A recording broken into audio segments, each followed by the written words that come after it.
여러분 여행을 많이 하시죠? 여행할 때 과거에는 참 출발하기 전에 목적지를 우리가 정하고 어떻게 가야 하는가 지도를 보면서 꼼꼼하게 아마 살폈을 것입니다. 그러나 지금은 다양한 방법이 있습니다. 참 그런 가는 길을 세세히 우리가 살피지 않아도 우리를 안내하는 아주 친절하게 안내하는 또 내비게이션이 장착이 되어져 있습니다. 특별히 내비게이션이 없다 할지라도 핸드폰 하나면 그죠? 모든 정보를 수집할 수 있습니다. 요즘에는 핸드폰으로도 결제할 수 있잖아요. 음식도 살 수 있고요.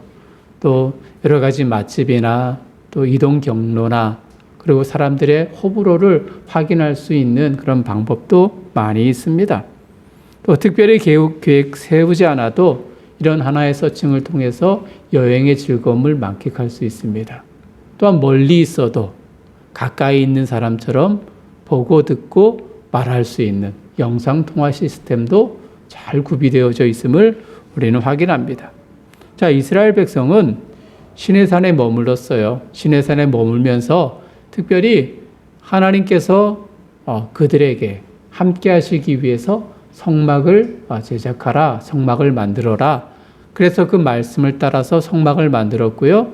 또 하나님은 체계가 없는, 질서가 없는 이스라엘 백성들에게 법을 주셨습니다. 율법의 말씀을 주시고 특별히 십계명을 주셔서 그들이 이 땅 살아가면서 하나님의 계명을, 하늘의 계명을 땅에서 실현할 수 있는 그런 체계도 그들은 만들었습니다.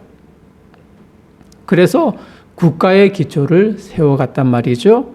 자, 무엇보다도 하나님의 임재를 경험하는 경이로움을 체험했습니다. 자, 이 기간이 불과 한 10개월 정도, 그 정도의 국가의 나라의 기초를 세워나가는 기틀이 마련되었던 거죠. 자, 이제 본격적으로 약속의 땅, 가나안입니다. 가나안을 향해서 나아가야 할 시점이 되어졌습니다. 그들이 머무르는 곳은 시내산이 전부가 아닙니다. 시내산을 넘어서 광야를 지나서 사막을 건너서 지금의 이스라엘, 가나안을 향해서 나아가는 것이 그들의 진정한 목표고 하나님이 바라는 마음이었던 겁니다. 과연 오합지졸 같았던 그들이 거친 광야길과 무서운 대적들을 극복하고 약속의 땅까지 무사히 도착할 수 있을까요? 그 대답은 우리는 성경을 이미 알고 있기에 그렇다라고 말할 수 있습니다. 그 근거가 무엇입니까? 하나님입니다. 하나님이 이스라엘 백성과 함께 하시기 때문입니다. 하나님이 친히 이스라엘 백성들의 안내자가 되기 때문입니다. 오늘 말씀을 통해서 이스라엘 백성들을 인도했던 그 하나님이 우리의 삶을 인도한다는 사실을 깨닫고 우리 역시 어떻게 반응하는가, 그것을 통해서 우리 삶의 진정한 주인이 누구인가를 엿볼 수 있는 귀한 은혜가 임하기를 주님의 이름으로 축복합니다. 두 가지로 말씀을 드립니다. 자, 첫 번째는 이스라엘 백성들의 출발과 멈춤의 그 사인은 구름이었다. 이 말을 다시 표현하면 이스라엘 백성들을 온전히 인도하시는 분이 하나님이셨다. 역시 우리의 인생을 지도하시고 또 인도하시는 분이 하나님이십니다. 이런 고백이 우리 삶에 있기를 간절히 원합니다. 여러분, 바람이 부는 것을 어떻게 느낄까요? 우리가 실외에 있다면, 밖에 있다면 피부로 느끼잖아요. 참 피부에 좀 싸늘하다, 좀 시원하다라는 그런 느낌이 들면 오늘 바람이 부는구나, 날씨가 좀 차갑구나라는 사실들을 확인할 수 있습니다. 그러면 실내에서는 어떻게 야외에서 바람이 부는지를 확인할 수 있을까요? 보면 여러분들은 지금 보이지는 않지만 나뭇가지가 흔들려요. 그러면 바람이 부는구나. 구름을 보면 지금 흐려서 구름이 이렇게 뭉게구름은 없습니다만 뭉게구름이 흘러가는 그 모습을 보면 우리가 느끼죠. 바람이 어디에서 불고 어디로 향하는지를 눈으로 확인할 수 있습니다. 영이신 하나님을 우리는 볼 수 없어요. 그러나 하나님의 나타나심은 여러 가지 방법을 통해서 현현하셨어요. 그 대표적인 것이 자연 현상이었던 겁니다. 자, 이스라엘의 지도자인 모세가 하나님을 어떻게 만났습니까? 그는 목자였습니다. 목동으로 40년의 그런 양치기 생활을 하던 중 막 타는 떨기나무가 막 불꽃이 막 일어나는데 타지가 않아요. 번지지가 않아요. 그것을 통해서 이것은 신비롭구나. 그리고 후에 그곳에 임재하신 하나님을 모세는 느꼈고 사명을 받아서 이스라엘의 지도자가 되었습니다. 이스라엘 백성들이 시내산에 머물렀을 때 이전에 말씀을 드렸듯이 빽빽한 구름과 연기가 가득했었습니다. 흑암으로 가득 찼습니다. 그것을 통해서 하나님이 이스라엘 백성들에게 나는 너희들이 섬기는 하나님이다라는 사실들을 보여주셨습니다. 자, 성막이 완성되어졌을 때 이스라엘 백성들이 성막 안으로 들어갈 수 없었습니다.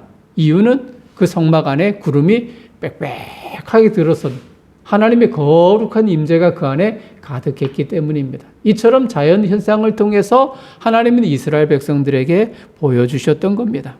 사랑하는 성도님들, 여러분 오늘 읽었던 본문 11절과 12절 말씀을 보십시오.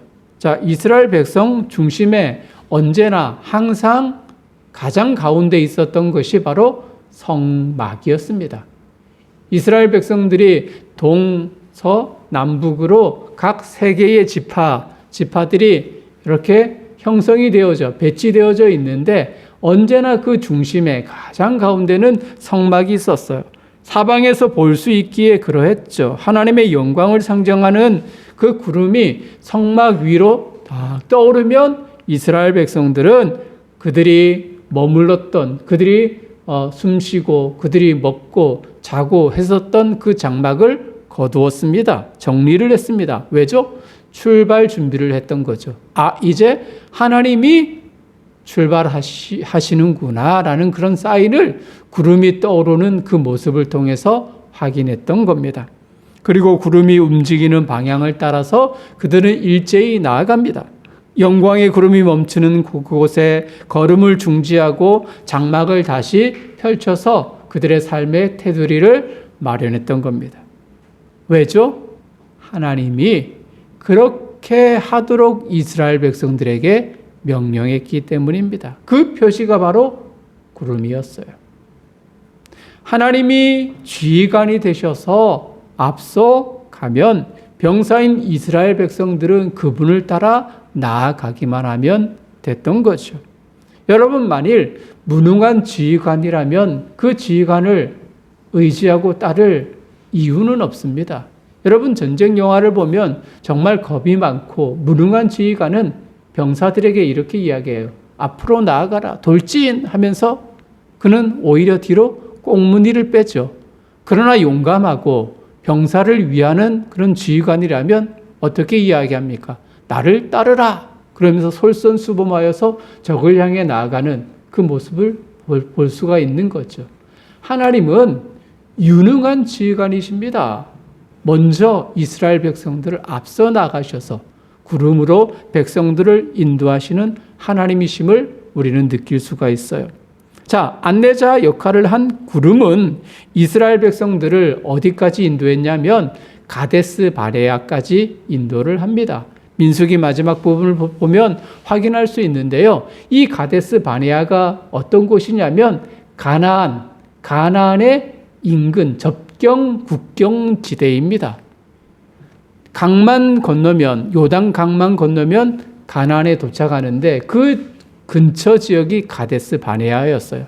즉 하나님은 이스라엘 백성들이 가나안에 들어갈 수 있도록 그 근처까지 안내하셨다라는 것을 우리는 확인할 수 있는 것입니다. 끝까지 약속의 땅까지 이끌고 계심을 확인할 수 있어요. 이스라엘 백성들은 하나님만 의지하면 됩니다. 하지만 위험 요소들은 여전히 많이 있죠. 적들이 있고요. 자연의 위협도 있습니다. 그러나 그 모든 것들이 하나님께서 다 제거하여 주셔서 그들이 평안하게 거주할 수 있도록 이동할 수 있도록 만들어 주시는 분이 이스라엘 백성들이 믿는 지금 우리가 신뢰하는 하나님이심을 잊지 말아요. 사랑하는 성도님들, 그렇다면 하나님이 우리에게 무엇을 바라실까요? 어쩌면 광야보다 더 무섭고 더 현실적인 곳이 지금 우리가 살고 있는 현실이지 않을까 그런 생각을 해봅니다. 더 많은 변수들이 있어요. 다양합니다. 자, 광야는 사막은 하늘만 바라보면 됩니다. 뭐 많은 변수가 있지는 않아요. 주변에 아무것도 없기에 그리 선택할 것도 없습니다. 그저 하나님 말씀하시면 예, 그러면 끝이죠. 그러나 우리가 사는 현상은 어때요? 직장도 아주 다양합니다. 그죠? 직군도 아주 많아요. 그죠? 선택할 것도 많습니다. 돈벌이의 수단도 많습니다. 순간의 선택이 부자가 되기도 하지만 순간의 선택으로 인해서 아주 가난해지기도 합니다. 환경의 무서움도 있지만 더 무서운 것은 무엇이죠? 사람입니다. 그래서 사람이 더 무섭잖아요. 환경보다. 믿었던 사람에게 배신, 한순간에 배신당하는 일도 심심찮게 우리가 볼 수 있고 경험하기도 합니다. 이런 상황이기에 더 꼼꼼히 개인을 챙기는 사람들이 있어요. 그래서 어떤 사람들은 그렇게 말합니다. 다른 사람들, 환경 믿을 것이 못돼. 나 자신만을 믿어. 나는 그 어떤 것도 믿지 않아. 나만 믿어. 이렇게 이야기하는 사람도 심심찮게 찾아볼 수 있습니다. 여러분 그런가요? 그런데 아닙니다. 이럴수록, 이런 환경일수록 더 주님을 의지해야 합니다. 하나님을 믿어야 합니다. 신뢰해야 합니다.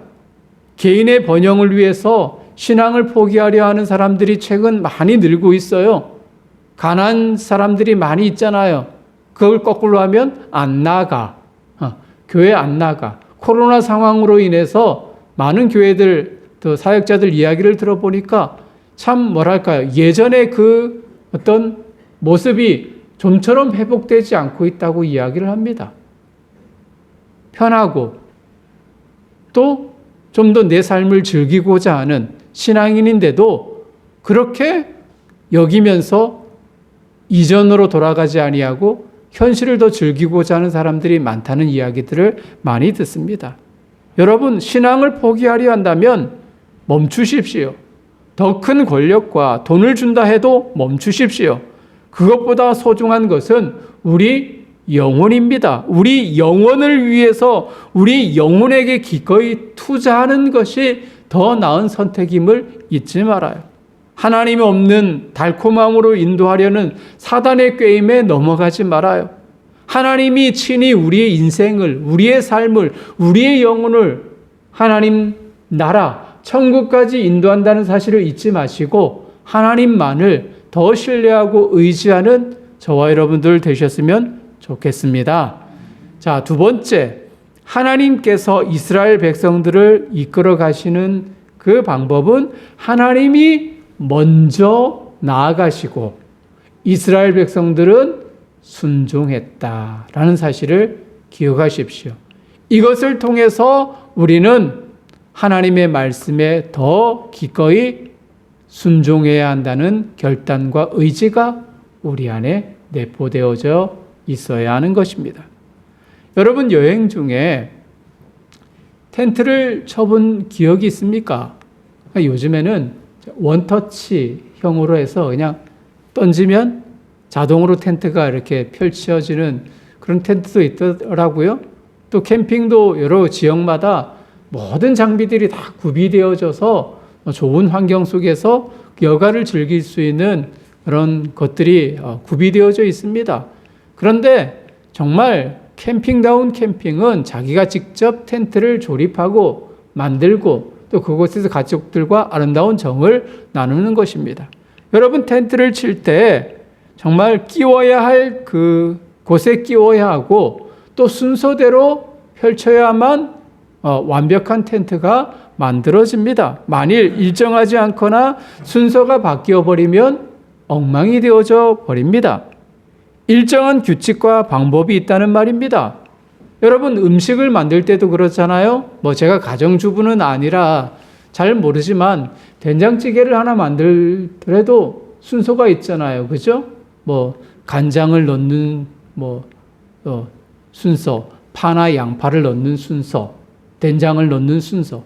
만일 그것을 지키지 아니하고 그냥 내 임대로 만들면 정말 구수하고 정말 얼큰하고 우리의 입맛을 당기는 그런 된장 맛을 낼 수가 없습니다. 하나의 음식을 만든다 할지라도 규칙과 정해진 방법이 있단 말입니다. 자, 그렇다면 수많은 백성이 행진할 때 어떻게 해야 할까요?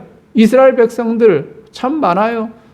한 200만이 넘는, 학자들은 300만이 넘는 숫자라고 이야기를 하는데 그들이 자기의 방식대로 그들의 마음대로 움직이면 정말 그럴까요? 그 혼란과 더불어서 혼동이 아주 그 안에 많이 난무할 겁니다. 당연 순서에 맞추어서 질서 있게 움직여야 하겠죠. 놀라운 것은 행진하는 방법도 진을 형성하는 것도 하나님께서 일러주신 방법대로 그들이 움직였다는 것입니다.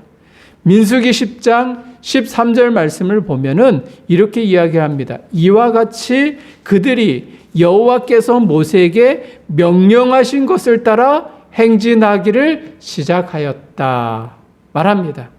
하나님이 모세에게 명령을 했고 모세는 백성에게 일러주었습니다. 이런 방식으로 너희들은 진을 구축해야 하고 나가야 하고 또 멈춰야 된다는 것을 알려주었던 거죠. 이 모든 것들을 이스라엘 백성들은 그대로 행했고 순종했습니다. 잠깐 여러분 그 그림을 보면 더 설명이 쉽게 아마 이해될 수 있으리라고 생각을 합니다. 여러분 그림 그 화면을 통해서 확인할 수 있듯이 이스라엘 백성들이 지친 그 모습들입니다. 가장 중심에는 무엇이 있죠? 사각형으로 되어 있는 그곳이 바로 성막입니다. 성막. 이 성막에는 하나님께서 임재하시는 지성소가 있습니다. 이 성막을 중심으로 각 세 지파씩 동서남북으로 배치되어져 있죠. 유다, 이사갈, 스불론, 북쪽에는 단, 아셀, 납달리 등등의 이렇게 12지파가 형성이 되어져 있어요. 가장 중앙에는 성막이 당연 있죠. 자, 그런데 우리가 주목해야 할 부분들이 있어요. 이스라엘 백성들이 나아갈 때 가장 앞선 것이 무엇입니까? 여러분 보시기에 언약궤. 여러분 눈에 보이죠? 이 언약궤가 가장 앞서서 나아가고 있었던 겁니다. 이 언약궤는 쉽게 말해서 하나님께서 임재하시는 상징적인 장소입니다. 물론 원래는 성막 안에 가장 중심에 지성소 안에 언약궤가 있는데 이스라엘 백성들이 출발할 때는 이 언약궤가 가장 선두해져서 앞서 나갔다는 겁니다. 즉 다시 말해서 이 언약궤를 전쟁의 그런 한 양상으로 표현한다면 척후병이다라고 표현할 수 있을 거예요. 여러분 척후병은 본진에 앞서서 이동 경로를 확인하고요. 매복 여부를 확인하고 우리 아군이 야영할 장소를 확보하고요. 여러 가지 활동들을 확인한 이후에 본진에 보고하는 역할을 하는 것이 바로 척후병들의 역할인 것입니다. 자, 이스라엘 백성들이 행진할 때에 이 하나님께서 친히 앞서 나가셔서 모든 상황을 다 살펴보셨다라는 것을 의미하는 것입니다. 이스라엘 백성들이 쉴 곳을 찾았고요. 그들이 편한 길로 인도할 수 있도록 모든 대적들로부터 안전할 수 있도록 그 길을 하나님께서 친히 열어가셨다라는 것을 의미하는 겁니다. 지금의 의미로는 안내 지도 혹은 내비게이션 등등으로 이야기할 수 있겠죠. 막히지 않는 길을 찾아주고 가장 편안한 길로 안내해 주며 또 속도가 높으면 속도를 낮추세요라고 이야기하기도 하고요. 방지턱이 있으면 방지턱이 있다라는 등등으로 운전자가 안전하게 목적지까지 갈 수 있도록 안내해 주는 역할을 내비게이션이 우리에게 그런 효용성을 제공해 주잖아요. 하나님의 임재인 언약궤가 가장 앞에서 나아갔다는 겁니다. 그림에는 언약궤가 없군요. 유다, 이사갈, 스불론 그 앞에 언약궤가 가장 앞에 서서 나아갔습니다. 그리고 그 뒤로는 모세와 제사장이 뒤따랐고요. 그리고 그 다음에 바로 지파들이 행진을 시작했던 겁니다. 특별히 우리가 참고해 보아야 할 사항이 게르손과 무라리 족속, 고핫 족속이 성막 주위에 있다는 것을 우리가 확인할 수 있는데요. 특별히 무라리와 게르손 이 자손들은 성막을 운반하는 일들을 감당했습니다. 쉽게 말해서 이삿짐 센터 역할을 했다고 이야기할 수 있겠죠. 성막을 이제 접고 펴는 그 일을 고핫 자손이 감당을 하는데, 만들고 그리고 접는 그 일들을 고핫 자손이 감당을 하는데, 그 모든 것이 마무리되면 무라리와 게르손 자손들이 그것을 운반을 했습니다. 운반반. 당연 성막 주위에 그 족속들이 위치한 것은 당연한 거지요. 그리고 12지파, 3지파씩 동서남북으로 하여서 일제히 모세의 지휘하에 하나님이 말씀하신 대로 그들이 움직였다는 것을 볼 수 있는 것입니다. 이런 모든 배치도는 모세가 임의적으로 구상하지 않았습니다. 하나님이 모세에게, 또 모세는 백성에게 지시하였고 그들은 순종함으로 명령에 따라 행진했던 거죠. 여러분 13절부터 나오는 자세한 설명에서 백성의 질서정연한 순종을 알 수 있습니다. 그리고 언약궤가 앞서고 성막과 성물이 진영 가운데 있는 것은 하나님이 이스라엘 백성 가운데 계시고 그들을 인도하고 계심을 뜻하는 거죠. 이처럼 잘 조직이 되어졌고 잘 운영이 된다면 그 공동체는 하나님이 인도하시고 또 하나님이 다스리시는 아주 완벽한 공동체가 될 것입니다. 사랑하는 성도님들, 그렇다면 우리 교회 또 각 교회의 공동체는 어떤 질서를 따라 움직여야 할까요? 물론 각자의 지성이 있고요, 이성이 있고요, 생각하는 바가 각자 틀릴 수도 있을 겁니다. 그런데 우리는 하나님의 말씀에 기준하여서 그 교훈을 따라 교회 공동체를 이끌어가고 또 따라야 함을 우리는 결단해야 될 줄 믿습니다. 여러분, 교회라는 것을 보세요. 자, 교회가 여러 개가 모여서 그 지역에 한 시찰이라는 것을 형성합니다. 그리고 시찰이 모여서 노회가 됩니다. 노회 들어보셨죠, 그죠? 노회. 그럼 노회 위에는 무엇이 있을까요? 각 이제 경상도, 전라도, 경기도 그런 각 노회가 있습니다. 그 노회가 또 통합하여서 총회, 교단, 그죠? 교단, 총회가 이렇게 구성이 되어져 있습니다. 자, 교회는 시찰의 다스림, 그리고 시찰은 노회의 지도를 받습니다. 노회는 물론 총회의 지도를 받아야 마땅하죠. 그래야 아주 균형적으로 잘 이끌어가는 한 교단이 되고 교회가 될 수 있습니다. 그런데 최근 양상을 보면 교단의 지침에 따르는 그 교회들이 점차 많이 없어지고 있습니다. 잘 따르지 않아요. 한 예를 들면 그래요. 과거 최근엔 좀 다른 교단이 좀 변경되기도 했습니다만 목사의 정년이 70이었거든요. 목사의 정년이 70이었는데 어떤 교단들은 75세로 상향 조정을 했습니다. 그 발단 그 자체가 아주 큰 교회, 대형 교회 목사의 개인의 욕심인지는 모르겠지만 또 교회의 그 요구에 따른 그런 결정인지 모르겠지만 75세까지 하겠다. 그러니까 그 영향에 지배를 받는 총회가 75세로 상향 조정을 해버렸습니다. 오히려 반대가 되어졌어요. 총회의 지도를 받아야 되는데 오히려 교회의 지도를 받는 총회가 되어져 버렸습니다. 참 아이러니하죠. 또 어떤 교회는 70 가까이가 되니까 이제 정상적으로 목사가 은퇴를 해야 되는데 교단을 탈퇴해버립니다. 교단을 탈퇴해서 또 독립교단에 들어가는 것도 아니고요. 그래서 교단의 지시를 받지 않겠다. 그리고 나서 사회에 그런 법인을 만들어서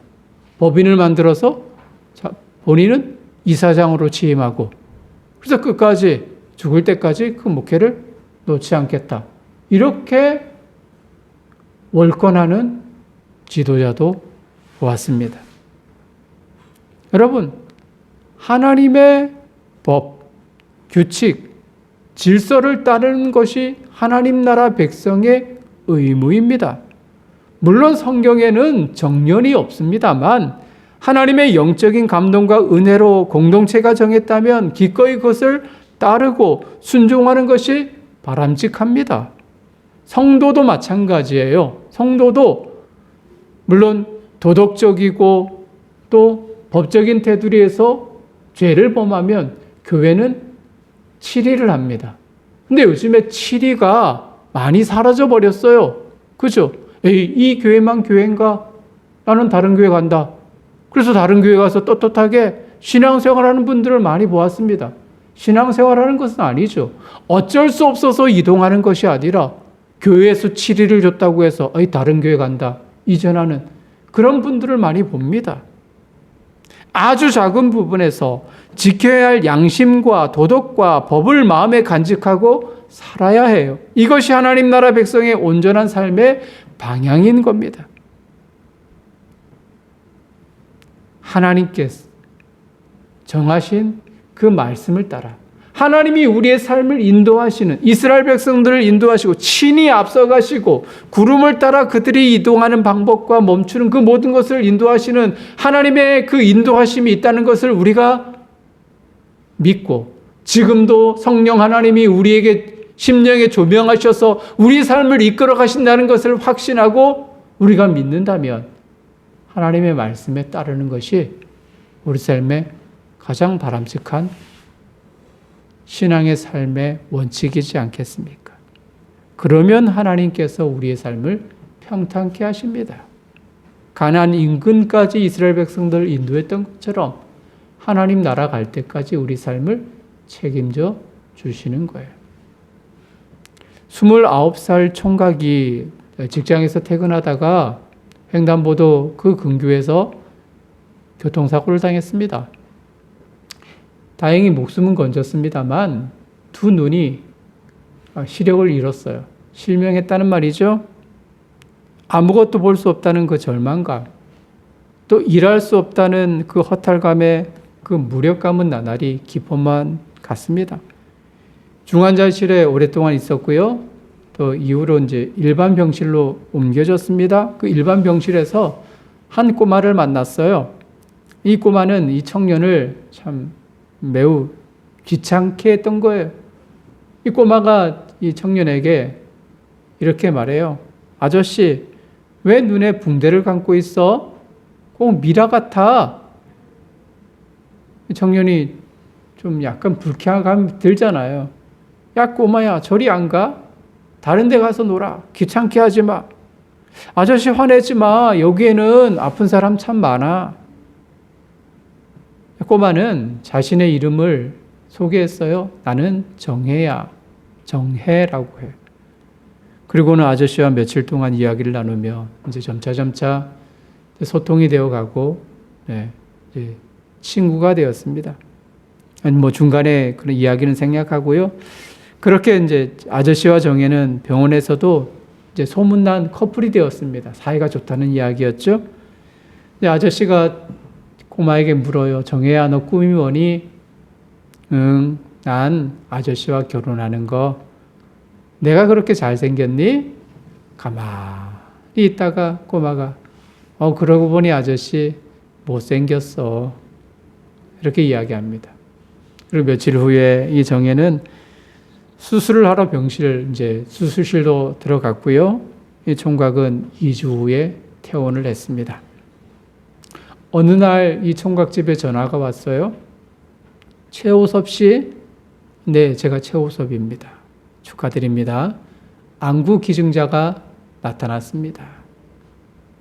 그리고 일주일 후에 수술을 받고, 그리고 수술 받은 후 3일 후에 지나자 드디어 다시 세상을 볼 수 있게 되었습니다. 참 기쁘잖아요.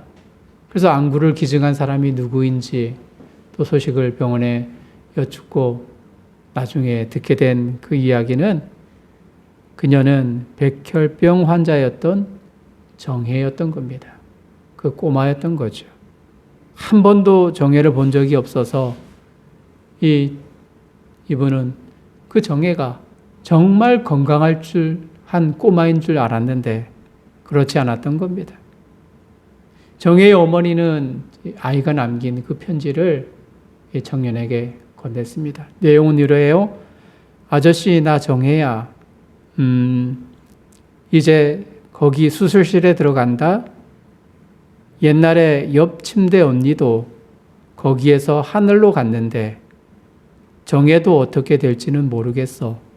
그래서 하는 말인데, 아저씨, 내가 만일 하늘로 가면 나 아저씨 눈 할게. 그래서 영원히 아저씨랑 같이 살게. 아저씨랑 결혼은 못하니까. 이런 편지를 남겼습니다.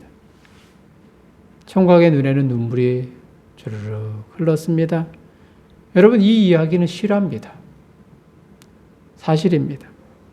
비록 짧은 인연이지만 마음이 가는 곳에 영원한 눈이 되어 지키고 사랑하고 싶어하는 아이의 순전함이, 그 사랑이, 그 마음이 고스란히 담겨져 있습니다. 여러분, 하나님은 우리의 눈이 되셔요. 하나님은 우리의 귀가 되셔요. 우리의 모든 것이 되십니다. 그리고 우리를 인도하시는 분이십니다. 이스라엘 백성들을 그 광야길에 먹을 것 없고 입을 것 없고 환경적으로 아무것도 없는 그 상황 속에서 대적의 침입에서도 그들을 다 보호하여 주셔서 친히 앞서가시기도 하고 구름으로 그들을, 이스라엘 백성들을 인도하여서 가나안까지 가게 만드신 하나님이 우리 인생을 하나님 나라 천국까지 무사히 갈 수 있도록 인도하시는 하나님이십니다. 인도자 되십니다. 그분의 인도함을 잊지 말아요. 그리고 신뢰하십시오. 다른 것에 눈 돌리지 마시고 우리의 믿음을 하나님 앞에 드리며 우리 신앙 그분께 의지하며 살아갈 때에 우리는 형통할 수 있는 것입니다. 말씀을 마무리하죠. 하나님은 오늘날 백성 가운데, 우리 가운데 임재하십니다. 앞서가셔서 좋은 길로 이끌어 가셔요. 두 가지를 말씀을 드렸습니다. 하나님께서 임재하시는 상징인 구름을 통해서 이스라엘 백성들의 행진과 멈춤을 인도하신 하나님이 우리의 삶도 하나님의 말씀으로 우리를 교훈하고 있다는 것을 잊지 말아요. 그리고 또 하나는 하나님이 먼저 앞서가셔서 모든 길을 열어주셨고 이스라엘 백성들은 질서정연하게 그 말씀에 어떻게 했다고요? 순종했다는 것을 잊지 말아요. 다른 외형적인 편법인 그 방법들을 생각도 말고 하나님 주신 말씀에 따라 기꺼이 정직한 그 길을 걸어가노라면 우리가 의식하지 못하는 그 순간에 우리는 하나님 나라에 가까이 갈 수 있는, 그리고 하나님과 영원히 함께 웃고 즐길 수 있는 하나님의 백성이 된다는 것을 명심하시길 바랍니다. 이 은혜로 오늘도 내일도 영혼을 살아가는 내 사랑의 모든 식구들 되시기를 주님의 이름으로 축복합니다.